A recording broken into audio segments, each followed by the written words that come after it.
everyone. My name is Lucia Gambuza with Modern Retina, here to discuss adverse systemic events in RVO and other retinal vasculopathies.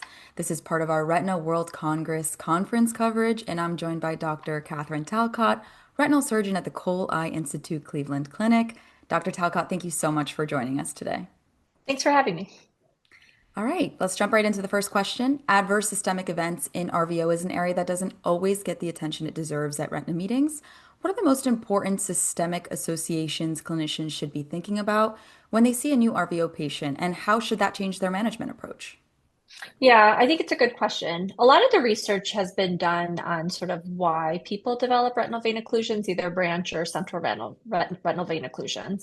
And so, we sort of typically think about that the classic ones in our older patients are like hypertension, hyperlipidemia, diabetes, glaucoma.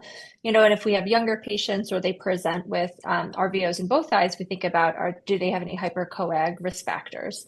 And so I sort of think about those things when I'm seeing a patient who develops an RVO about why this happened. But we wanted to sort of look in our study more sort of future forward. So we know that they have an RVO, regardless of these risk factors. What's their risk of developing, a systemic event that could affect their like mortality overall? So we wanted to be able to sort of look at those specific outcomes moving forward instead of moving backwards, if that makes sense. Yeah, absolutely. And it's such a helpful framework to think about that why beyond the eye. And it actually leads perfectly into my next question. There's often a disconnect between the retina specialists managing the ocular disease and the internist or cardiologist managing the underlying systemic risk factors. In your experience, how do you bridge that gap and ensure your RVO patients are getting comprehensive care? Yeah, it's really hard. I think especially as ophthalmologists, we sometimes see patients for findings and are the first ones to sort of be able to diagnose things because people so appreciate their eyes, and if they notice a difference in their vision, then they'll come in. But it's not uncommon that we're taking care of patients who don't really see their primary care doctor or see any subspecialists at all. I think that's the setting where it's a little bit harder, So I usually go over with them sort of the risk factors that might have led to them having RVO, and I make sure that they need to get established with a primary care doctor if they don't have one or seeing someone.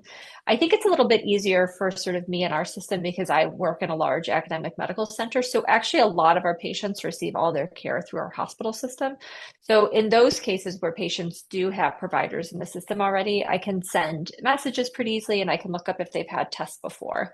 I think the other alternative that you can do as an ophthalmologist and as a retina specialist is you can do some of the workup yourself. But I tend to be a little wary of that because, to be frank, I don't know what to do with the results that come back, right? I'm not going to like start someone on medicine for their high cholesterol, or I don't know, I'm not the one to sort of follow up on if things have been done with regard to their, they have a narrowing of the arteries of their neck or something. So that's why it gets a little tricky. Yeah, I understand. And staying on the topic of systemic safety, I want to ask you something about the practice itself. Anti-VEGF therapy is the cornerstone of RVO management, but these are also patients who may have significant systemic vascular disease. Is there anything in the current evidence that should give us pause about systemic safety in this particular patient population?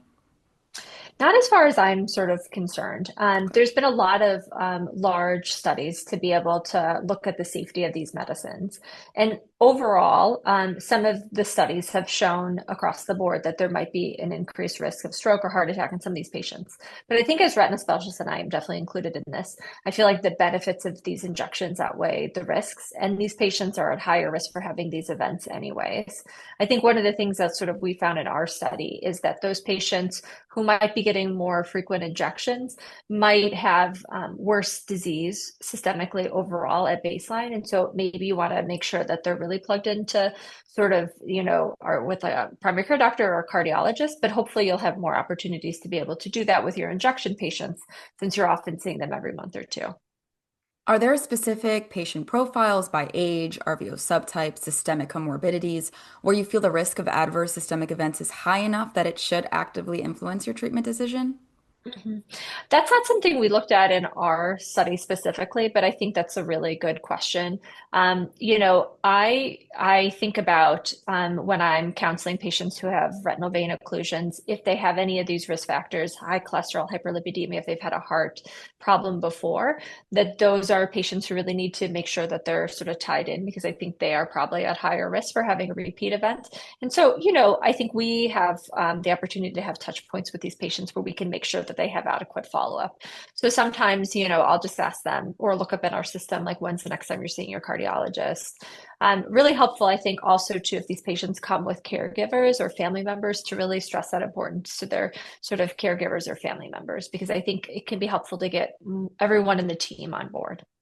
Okay. And I want to close with a question that I think gets to the heart of everything you've been discussing. What is the single most important thing a retina specialist should do for every new RVO patient that goes beyond just treating the eye? Yeah, I think you need to be able to identify that the patient has risk factors for having that, and make sure that they're sort of plugged in with either a primary care physician or a cardiologist, depending on sort of the severity of their problems.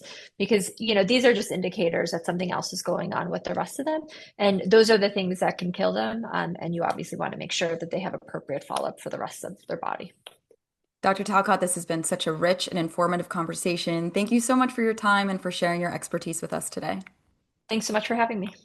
And thank you to everyone watching. This has been part of our ongoing Retina World Congress coverage. Here at Modern Retina, stay tuned for more conversations with leading experts in the field. I'm Lucia Gambuza, and we'll see you next time.